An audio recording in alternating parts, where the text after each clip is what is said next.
Hello friends, நம்ம இப்போ 10th standard மேக்ஸில் எக்ஸசைஸ் 1.5 கண்டினியூ பண்ணிகிட்ருக்கோம். ஸோ அதில் என்ன கேட்குறாங்கன்னா எஃப் ஆஃப் எக்ஸ் கொடுத்துட்டாங்க, ஜி ஆஃப் எக்ஸும் கொடுத்துட்டாங்க. இப்போ என்ன சொல்கிறாங்கன்னா find A if G of F of A is equal to 1 அப்படின்னு சொல்கிறாங்க. ஸோ நம்ம எப்பயுமே G of F of X பார்க்குறோம், இந்த ஜி ஆஃப் எஃப் ஆஃப் ஏன்னு இருக்குது.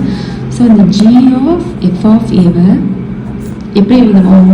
ஜி ஆஃப் எஃப் ஆஃப் ஏன்னு எழுதுவீங்க, ஓகேவா? ஸோ நம்மளுக்கு இங்கே என்ன வேல்யூ இருக்குது? எஃப் ஆஃப் எக்ஸோட வேல்யூ வந்து எக்ஸ் ஸ்கொயர் மைனஸ் 1. இப்போ எஃப் ஆஃப் ஏனா என்னது? இங்கே இருக்கிற ஏவை இங்கே சப்ஸ்டியூட் பண்ணுவீங்களா? அப்போ எஃப் ஆஃப் ஏயோட வேல்யூ என்னது? A square minus 1. அப்போது ஜி ஆஃப் இதுதான்.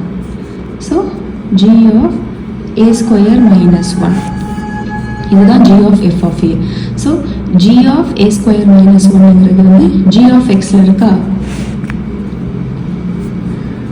இது வந்து எஃப் ஆஃப் எக்ஸ்க்கு முடிச்சிட்டோம். இப்போ நெக்ஸ்ட்டு ஜி ஆஃப் எக்ஸோட வேல்யூ வந்து எக்ஸ் மைனஸ் 2.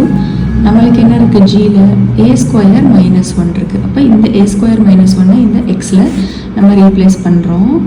அப்போது ஏ ஸ்கொயர் மைனஸ் 1 மைனஸ் 2, கரெக்டா? இப்போ என்ன சொல்லியிருக்காங்க? ஜி ஆஃப் எஃப் ஆஃப் ஏவோட வேல்யூ வந்து 1ன்னு சொல்லியிருக்காங்க. ஸோ நம்ம கண்டுபிடிச்சிருக்கிறது என்னது? G of F of A. So given வந்து என்னது?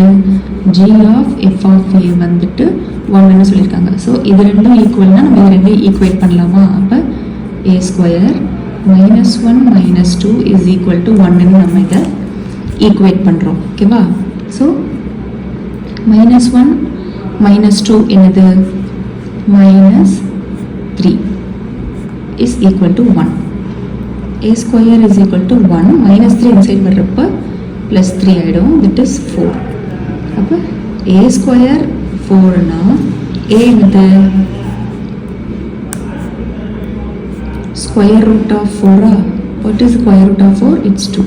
ஸோ ஏயோட வேல்யூ வந்து 2, ஓகேவா? So A square equal to 4னா ஏ வந்து ஸ்கொயர் ரூட் ஆஃப் 4னு போடணும். ஸோ ஏயோட வேல்யூ வந்து 2. ஸோ இது வந்து எப்பயும் பார்த்த சம்மை விட கொஞ்சம் டிஃப்ரெண்ட்டாக இருக்குது. So G of F of A.